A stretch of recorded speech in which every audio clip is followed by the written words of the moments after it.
백내장 수술 실손보험금 쟁점과 분쟁 현황을 알아보겠습니다. 본 광고는 광고 심의 기준을 준수하였으며 유효기간은 심의일로부터 1년입니다. 2023년 12월 금감원은 백내장 수술 실손보험금 분쟁을 종식시킬 수 있는 방안을 마련해서 발표했습니다. 사실이라면 많이 늦긴 했지만 그래도 다행이다 싶었습니다. 그래서 기대감을 갖고 금감원이 발표했다는 보도자료를 서둘러 확인했습니다. 이것이 지난 2023년 12월 28일 금감원이 발표한 백내장 실손보험금 지급기준 정비 추진이라는 보도 참고자료입니다. 그런데 좀 이상한 부분이 있습니다. 금감원은 통상 보도자료를 발표합니다. 그런데 이 내용만 보도 참고자료라는 형식으로 발표했습니다. 보도자료와 보도 참고자료의 차이는 도대체 뭘까요? 분명한 것은 기존의 금감원이 발표한 보도자료들과 비교해보면 그 형식이 매우 부족하다는 것이 느껴졌습니다. 금감원 홈페이지에도 보도 참고자료라는 항목은 없습니다. 통상적인 금감원의 보도자료와 너무 다른 형식의 보도 참고자료라서 의아했지만 그래도 기대를 갖고 읽어봤습니다. 과도한 수술 서류 요구 등으로 인한 선의의 소비자 피해가 최소화되도록 백내장 실손보험금 지급 기준을 합리적으로 정비하겠다고 합니다. 즉, 금감원이 봤을 때도 그동안 보험사들이 요구하는 서류가 과도했다고 판단하고 있나 봅니다. 그래서 선의의 피해자가 많이 나왔는데 앞으로는 소비자 피해를 최소화하겠다. 이런 취지인 듯 합니다. 그럼 금감원이 얼마나 정확하게 이 문제를 파악하고 있는지 계속해서 보도 참고 자료를 통해 살펴보겠습니다. 금감원은 추진 배경에서 수술 필요성과 입원 필요성에 대해 설명하고 있습니다. 백내장 수술과 관련해서 과잉 진료와 보험 사기 의심 행위가 급증했기 때문에 보험회사들은 환자의 백내장 상태가 수술을 해야 할 필요성이 인정되는 정도인지 확인해서 만약 수술이 필요한 상태가 아닌데도 백내장 수술을 한 것이라면 실손보험금을 지급하지 않았고 그래서 소비자 불편이 증가했다고 설명합니다. 또한 백내장 수술의 필요성이 인정되는 경우라 하더라도 입원 필요성이 인정되지 않는 대부분의 백내장 수술에 대해서 보험회사들은 실손보험에서 통원 의료비 최대 25만 원만 보상했기에 수백만 원에서 1,000만 원 이상의 의료비를 지불하고 다초점 렌즈를 사용한 백내장 수술을 받은 소비자들이 보험회사와 분쟁을 하고 있는 실정임을 밝히고 있습니다. 금감원도 분쟁의 쟁점이 수술 필요성과 입원 필요성임을 알고 있습니다. 여기서 우리는 백내장 수술을 하고 실손보험금을 청구하는 소비자들에게 보험회사들이 세극등 현미경 검사 결과지를 요구한 이유가 수술 필요성을 확인하기 위해서였음을 알 수 있습니다. 즉, 백내장 환자인지 아닌지를 평가하기 위해 그런 서류가 추가로 필요한 것이 아니라 수술이 필요한지 아닌지를 판단하겠다는 것입니다. 보험약관에서 정하고 있는 수술은 의사에 의해서 치료가 필요하다고 인정되는 경우를 전제로 하고 있습니다. 보험상품 중에서 수술보험금을 지급하는 특약약관을 보면 수술보험금의 지급 대상으로서의 수술이라는 개념은 의사에 의하여 치료가 필요하다고 인정된 경우를 전제하고 있음을 알 수 있습니다. 보험회사들은 과거에는 절단과 절제가 아니라서 수술보험금을 지급할 수 없다는 주장을 했습니다. 약관에서 정하고 있는 수술의 정의를 제한해서 해석한 것이죠. 하지만 각급 법원은 수술의 정의를 절단, 절제 등의 조작이라고 폭넓게 해석해야 됨을 명확히 했습니다. 그럼 백내장 수술의 필요성은 어떤 검사로 판단할 수 있을까요? 결막염 등으로 안과를 찾았던 분이라면 모두 경험해 보셨을 겁니다. 환자가 턱을 받침대 위에 얹고 이마를 바에 댄 채 눈을 크게 뜨고 있으면 안과 의사가 현미경으로 눈에 빛을 비추며 살펴보는 검사, 그게 세극등 현미경 검사입니다. 세극등 현미경 검사는 안과에서 망막을 관찰하기 위해 사용하는 검사 방법 중 하나입니다. 고배율의 현미경이 달린 세극등 현미경을 사용하여 눈을 확대하여 관찰합니다. 이 검사를 통해 눈의 구조를 세세하게 살펴보고 망막의 이상 여부를 확인할 수 있는데요. 안과에서는 세극등 현미경 검사 등 각종 검사를 통해 백내장이 확인되면 그 진행 정도를 4개의 단계로 나누고 있습니다. 그런데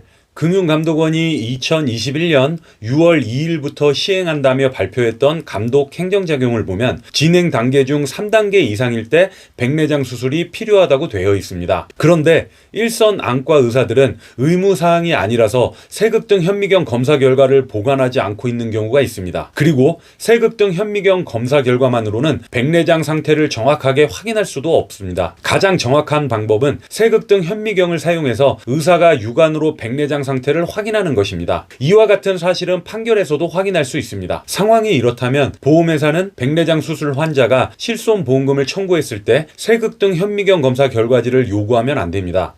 해당 검사 영상을 캡처해 놓은 것을 보고 백내장의 혼탁도를 확인하겠다는 것인데 그 영상, 이미지 자체가 부정확한 것이니까요. 백내장은 진행 단계가 3단계 이상일 때만 수술할 수 있는 걸까요?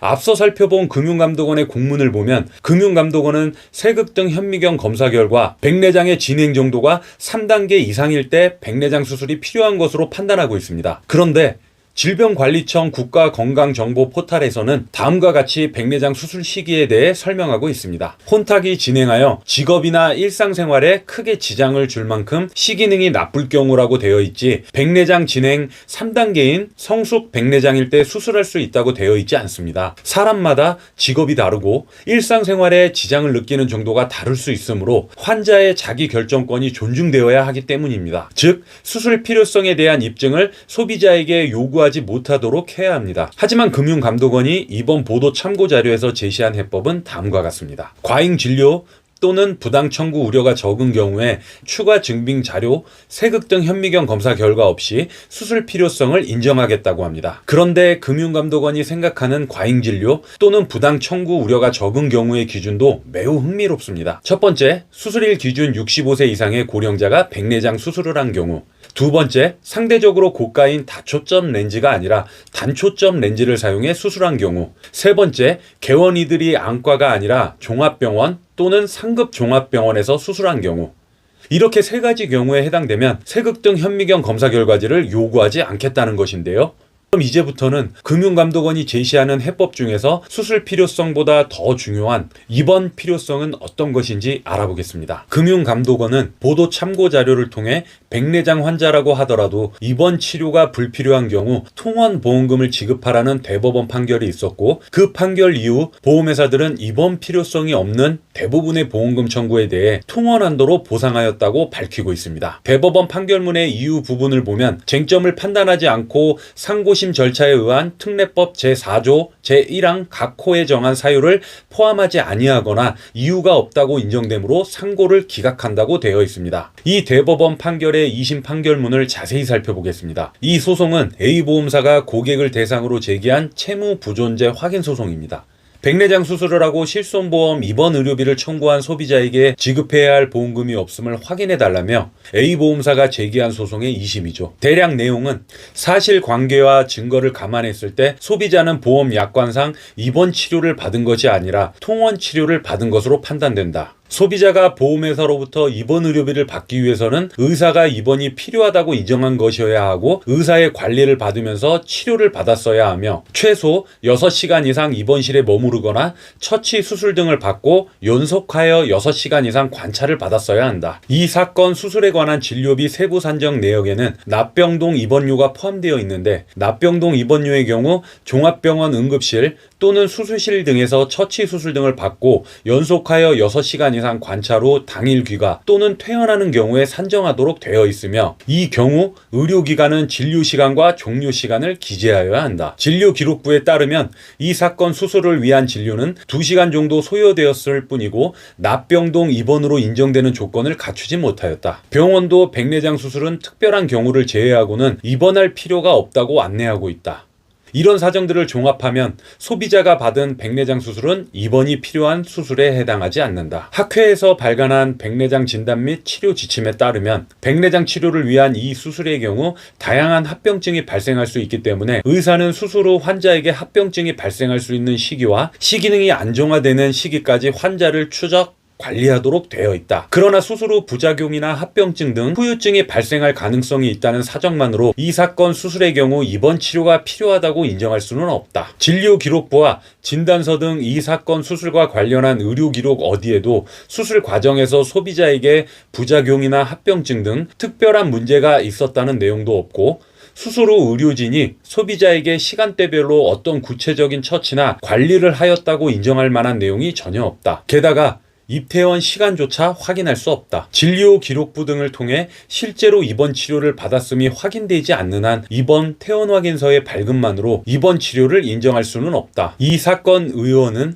건강보험심사평가원 자료상 입원실이나 병상을 운영하지 않고 있는데 소비자를 비롯한 환자들이 이 의원에서 입원했다는 것은 말이 되지 않는다. 백내장 수술은 포괄수가제가 적용되므로 실제 입원 치료를 받았는지와 무관하게 입원한 것으로 볼 수 있다고 없다고 소비자 측은 주장하지만 보험약관상 입원은 모든 질병이나 상해에 공통적으로 적용되는 개념이므로 보건복지부 고시를 기준으로 해석하거나 적용될 수는 없다. 지금까지 살펴본 2심 판결문의 내용을 모아서 정리해보면 소비자가 보험회사로부터 실손보험 입원 의료비를 받기 위해서는 의사가 입원이 필요하다고 인정한 것이어야 하고 의사의 관리를 받으면서 최소 6시간 이상 입원실에 머무르거나 처치, 수술 등을 받고 연속하여 6시간 이상 관찰을 받았어야 합니다. 그런데 진료기록부에 따르면 이 사건 수술을 위한 진료는 2시간 정도 소요되었을 뿐이고 수술 후 의료진이 소비자에게 시간대별로 어떤 구체적인 처치나 관리를 하였다고 인정할 만한 내용이 없다. 소비자 측은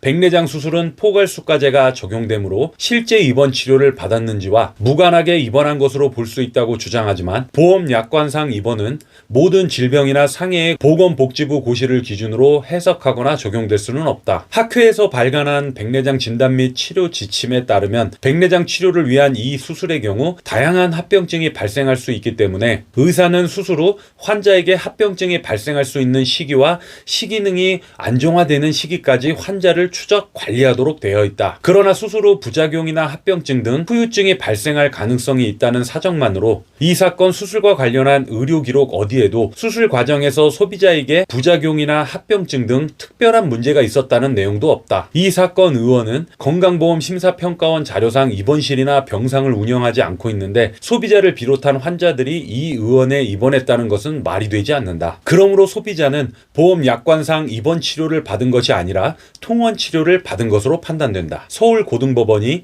이 재판에서 보험회사의 손을 들어준 이유가 위와 같습니다. 보험사가 승소한 대법원 판결 2022년 6월 16일 이후에 진행된 여러 소송에서 법원은 저와 같은 판단을 했습니다. 첫 번째, 소비자는 2022년 7월 22일 입원한 후 오른쪽 눈에 백내장 수술을 받았고 의료진의 관찰을 받다가 6시간 뒤 퇴원하였다. 두 번째, 소비자는 2022년 7월 23일 입원한 후 왼쪽 눈에 백내장 수술을 받았고 의료진의 관찰을 받다가 6시간 뒤 퇴원하였다. 세 번째, 백내장 수술은 여러 약제를 눈에 투약하게 되어서 다양한 부작용이 발생할 수 있고 수술 후에는 안구 내 합병증이 발생할 가능성이 있어서 일정 시간 입원하여 관찰하는 것이 필요하다. 보험약관의 입원에 대한 정의를 봐도 입원은 의사의 의학적 판단에 따르도록 되어 있는데 소비자의 수술을 담당한 의사는 백내장 수술 후에는 안구 내 합병증이 발생할 수 있어서 일정 시간 입원, 관찰이 반드시 필요하다고 주장하는 점 등에 비추어 보면 소비자가 받은 치료는 입원 치료가 인정된다. 이 판결은 2023년 4월 18일에 나왔습니다. 보험사가 승소했던 대법원 판결 2022년 6월 16일로부터 약 10개월이나 뒤에 나온 판결입니다. 만약 보험사가 승소한 대법원 판결이 모든 백내장 수술에 적용할 수 있는 보편적인 판결이 맞다면 하급심 판사들이 대법원의 판단과 정반대의 판결을 내릴 수 있었을까요? 보험사가 승소한 대법원 판결은 백내장 수술 후 입원실도 없는 의원에서 입원을 했다고 주장하고 그 주장을 증명할 수 있는 의료 기록은 전무한 상황이었습니다. 그래서 2심 법원은 이 사건 소비자는 입원이 아니라 통원 치료를 받은 것이 인정된다는 판결을 내렸죠. 그런데도 소비자가 항소하니까 대법원이 심리조차 하지 않고 소비자의 항소를 기각한 매우 이례적인 상황에 대한 이례적인 판결이었다고 생각합니다. 최근 백내장 수술 실손보험금 분쟁에서 소비자가 승소하는 판결이 속속 나오고 있음이 언론을 통해 알려지고 있습니다. 보험사가 승소한 대법원 판결 이후에도 소비자의 승소가 이어지고 있다는 것입니다. 이 판결들이 의미 있는 이유는 보험사가 대법원까지 가서 승소한 판결 이후에 나왔기 때문만이 아니라 특별한 부작용이 없는 경우에도 백내장 수술 후에는 환자를 일정 시간 동안 입원시켜서 상태를 관찰해야만 한다는 입원 필요성이 인정된 판결들이기 때문입니다. 입원의 필요성을 인정하는 판결은 계속되고 있습니다. 이 판결이 더 의미를 갖는 이유는 이 판결의 소송 주체가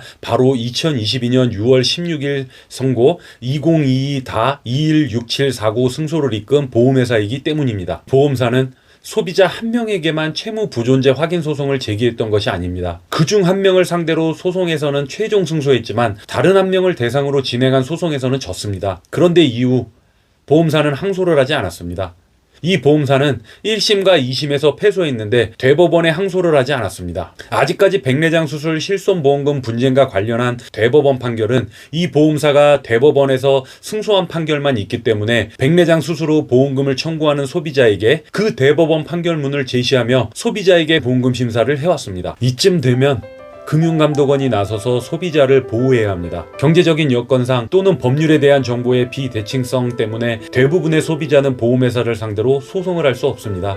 이런 사정으로 보험금을 제대로 받지 못하는 소비자가 금융감독원이 말하는 바로 그 선의의 피해자입니다. 각급 법원의 최근 판결 동향마저 반영하고 있지 않고 약관에 버젓이 적혀있는 보험금을 제대로 받기 위해서 소송까지 가야 하는 현실이 안타깝습니다. 이번 백내장 수술 실손보험금 분쟁이 금융감독원의 현명한 판단으로 하루빨리 해결되길 바랄 뿐입니다. 오늘 영상은 여기까지고 끝까지 시청해주셔서 감사합니다.